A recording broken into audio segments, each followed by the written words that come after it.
السلام علیکم، میرا نام ہے جویریہ عادل اور آپ دیکھ رہے ہیں تختی آن لائن۔ مریخ پر پانی کی تلاش نے مسلسل سائنسدانوں اور ماہرین فلکیات کو متجسس کیے رکھا ہے۔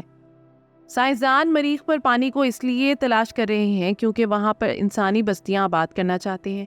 اس حوالے سے سب سے پہلا سوال جو آپ کے ذہن میں آ رہا ہوگا وہ یہ ہوگا کہ انسان آخر مریخ ہی طرف کیوں سفر کر رہا ہے؟ تو اس کا جواب ہے کہ ہمارے پاس اس کے علاوہ کوئی دوسرا بہترین آپشن نہیں ہے۔ بہترین آپشن تو در حقیقت مریخ پر انسانی بستیاں بسانا بھی نہیں، لیکن یہ موجود چوائسز میں قدرے بہتر ہے۔ اگر ہم اپنے قریب کسی دوسرے سیارے کی آباد کاری کا سوچیں تو ہمارے ذہن میں پہلا خیال ہماری زمین کی قدرتی سیٹلائٹ چاند کا آتا ہے، لیکن یہاں کی سرفس میں زندگی کے لیے موزوں حالات موجود نہیں۔ بلا شبہ یہ ہماری زمین سے بہت قریب ہے، لیکن یہاں کی سرفس میں ایسا کچھ بھی نہیں جہاں زندگی سروائیو کر سکے، اور یہاں موسمی حالات بھی انتہائی مشکل ہیں۔ اس کے بعد اگر بات کریں وینس کی، تو یہاں کا ایٹماسفیئر اتنا تھک اور گرم ہے کہ یہاں زمین سے بھیجے گئے پروبس بھی کچھ منٹ سے زیادہ سروائیو نہیں کر سکے، لہٰذا یہاں انسانی کالونیاں آباد کرنا دیوانے کے خواب کے مترادف ہے۔ آئیے ویڈیو میں آگے بڑھتے ہیں۔ جہاں روایتی طریقے جو زمین کے نیچے پانی کی تلاش کرنے کے لیے کارگر ثابت ہوتے ہیں، وہیں ان روایتی طریقوں کی مدد سے مریخ کی سطح کے نیچے پانی کو تلاش کر پانا ممکن نہیں۔ لیکن نئی ہونے والی ریسرچ کے مطابق مارس کویکس کی مدد سے مریخ کی سطح کے نیچے پانی کو تلاش کیا جا سکتا ہے۔ یہاں آپ کا سوال ہوگا کہ آخر مارس کویکس کیا ہے؟ مارس کویکس مریخ پر ہونے والی سیسمک ایکٹیویٹی ہے جو زمین پر ہونے والے زلزلوں سے مماثلت رکھتی ہے۔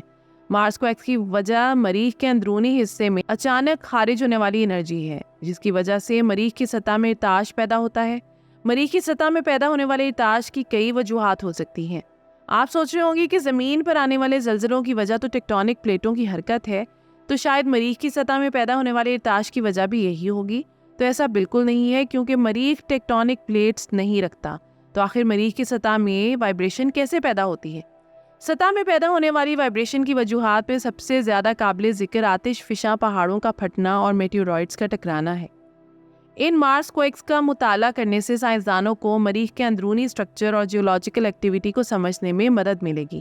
ان کویکس کا مطالعہ کرنے کے لیے مریخ پر ناسا کا بھیجا گیا انسائٹ لینڈر بہت اہم کردار ادا کر سکتا ہے۔ اس لینڈر کو سن 2018 میں مریخ کی سطح پر بھیجا گیا تھا، اور یہ لینڈر تب سے ہی یہ خدمات سر انجام دے رہا ہے۔ آئیے ویڈیو میں آگے بڑھتے ہیں۔ یہ ریسرچ پین اسٹیٹ یونیورسٹی میں کی گئی۔ اس ریسرچ کو لیڈ کرنے والوں میں پی ایچ ڈی کے طالب علم نولن روتھ اور پروفیسر ٹائیوان زھو شامل تھے۔ اس ریسرچ میں ایک ایسی تکنیک کو متعارف کروایا گیا ہے جو مریخ کی ہائیڈرولوجیکل تاریخ کے متعلق ہمارے علم کو مزید بلندیوں تک پہنچائے گی۔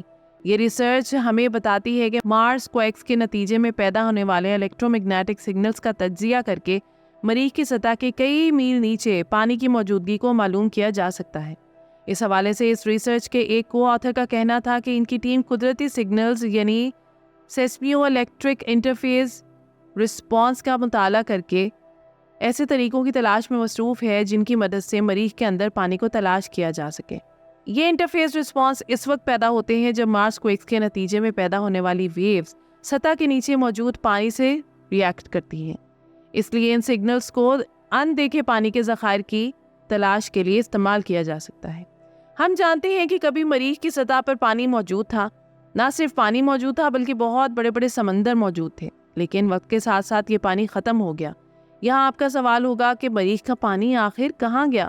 اس کا حتمی جواب تو کسی کے پاس نہیں کہ آخر مریخ کا پانی کہاں گیا، لیکن سائنسدانوں نے اس حوالے سے کچھ تھیریز پیش کی ہیں، جن میں سے ایک تھیری یہ کہتی ہے کہ مریخ کے بننے سے کچھ عرصے بعد اس کی میگنیٹک فیلڈ ختم ہو گئی۔ میگنیٹک فیلڈ ختم ہوتے ہی مریخ کے گرد موجود ایٹماسفیئر بھی اپنا وجود برقرار نہیں رکھ سکا۔ جس وقت مریخ کا ایٹماسفیئر ختم ہوا تو اس وقت مریخ پر بہت زیادہ مقدار میں پانی موجود تھا، لیکن اس کے بعد ایٹماسفیئر کی غیر موجودگی میں الٹرا وائلٹ شعاعیں مریخ کی سطح پر موجود پانی سے ٹکرانے لگیں۔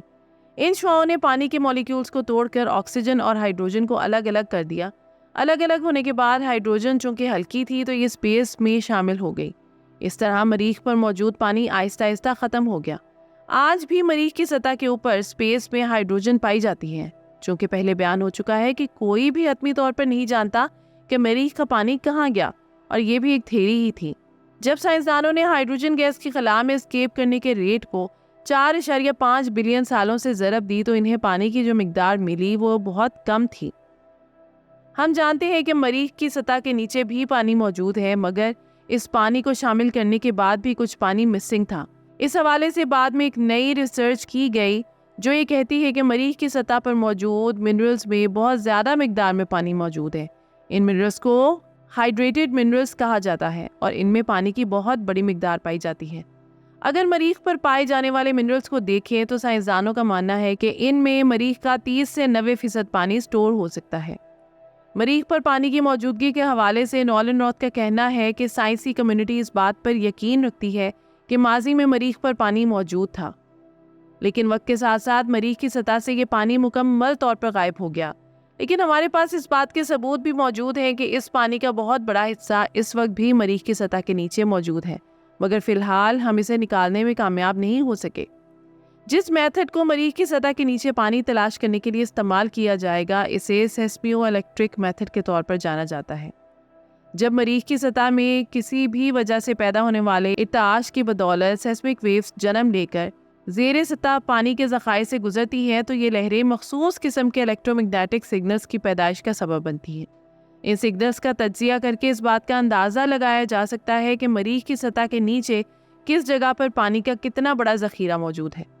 اس وقت مریخ کی سطح مکمل طور پر خشک اور بنجر ہے، لیکن حیران کن طور پر اس ریسرچ کے لیے یہ بہت بڑی خوشخبری ہے، کیونکہ یہ ریسرچ جن سگنلز کی ڈیٹیکشن کے متعلق ہے انہیں زمین کے مقابلے میں مریخ کی سطح پر ڈیٹیکٹ کرنا آسان ہے۔ یعنی ان سگنلز کو گیلی سطح والے سیارے کی نسبت خشک سطح والے سیارے پر ڈیٹیکٹ کرنا آسان ہے۔ اس حوالے سے پروفیسر زو کا کہنا ہے کہ زمین کے مقابلے میں مریخ کی سطح پر سیسمیو الیکٹرک سگنلز کو ڈیٹیکٹ کر پانا اس لیے آسان ہے کیونکہ مریخ کی سطح ان سگنلز میں سے شور کو خود بخود الگ کر دیتی ہے اور ہم تک وہی ڈیٹا پہنچتا ہے جو کارآمد ہو۔ اس ریسرچ کو ٹیسٹ کرنے کے لیے ریسرچ ٹیم نے مریخ کی سطح اور اس کے اندرونی حصے کا ماڈل بنایا، جس میں سیمولیشنز کی مدد سے پانی کے بڑے بڑے ذخائر کو بھی شامل کیا گیا۔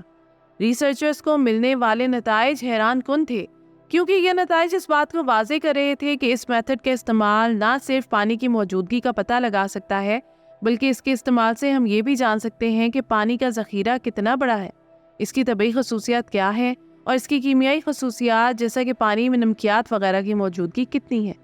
اسی حوالے سے نولن نارتھ نے اس ریسرچ کی اہمیت کو واضح کرتے ہوئے کہا کہ اگر ہم ان سگنلز کو سمجھ سکیں تو ان کی مدد سے ہم نہ صرف زیر سطح پانی کی موجودگی کا پتہ لگا سکتے ہیں بلکہ پانی کے مختلف ذخائر کے درمیان فرق بھی کر سکتے ہیں۔ ان کا مزید کہنا تھا کہ یہ ریسرچ مریخ پر پانی کے متعلق کی جانے والی سبھی ریسرچ کے مقابلے میں زیادہ معلومات فراہم کرے گی۔ اس ریسرچ کی بدولت ہم یہ بھی جان سکیں گے کہ اس وقت مریخ پر کتنا پانی موجود ہے اور گزشتہ 4 بلین سالوں میں مریخ پر موجود پانی آخر کہاں گیا۔ ان کا کہنا تھا کہ ریسرچ بہت بڑی ہے۔ حیران کن طور پر اس ریسرچ میں اگلا قدم اس ڈیٹا کا تجزیہ کرنا ہے جسے پہلے ہی مریخ سے اکٹھا کیا جا چکا ہے۔ ناسا کی طرف سے 2018 میں بھیجے جانے والے جس لینڈر کا تذکرہ اس سے پہلے ہو چکا ہے، اس میں سیسمومیٹر اور میگنیٹومیٹر دونوں ہی موجود ہیں۔ ان دونوں آلات سے حاصل ہونے والے ڈیٹا کو اکٹھا کر کے ممکن ہے کہ سائنسدان سیسمیو الیکٹرک سگنلز کو تلاش کرنے میں کامیاب ہو جائیں۔ اس میتھڈ کا استعمال صرف مریخ تک ہی محدود نہیں۔ پروفیسر زیو کا کہنا ہے کہ اس میتھڈ کو جوپیٹر کے چاندوں پر موجود برفیلے سمندروں کی موٹائی کو معلوم کرنے کے لیے استعمال کیا جا سکتا ہے۔ ان کا مزید کہنا تھا کہ ہم لوگوں کو ایک ایسے فزیکل فینومینن کے متعلق بتانا چاہتے ہیں جس پر اس سے پہلے زیادہ توجہ نہیں دی جاتی تھی، لیکن یہ فینومینن سیاروں کی جیو فزکس کو سمجھنے میں اہم کردار ادا کر سکتا ہے۔ ہم مسلسل اپنے سولر سسٹم میں پانی اور زندگی کی تلاش کے لیے اس کو ایکسپلور کرتے رہیں گے اور اس طرح کی تحقیقات ہمیں ان ایلین ستاروں کو ایکسپلور کرنے میں مددگار ثابت ہوتی رہیں گی۔ تو یہ تھی آج کی ویڈیو۔ امید کرتی ہوں کہ یہ ویڈیو آپ کے لیے بہت انفارمیٹیو اور دلچسپ رہی ہوگی۔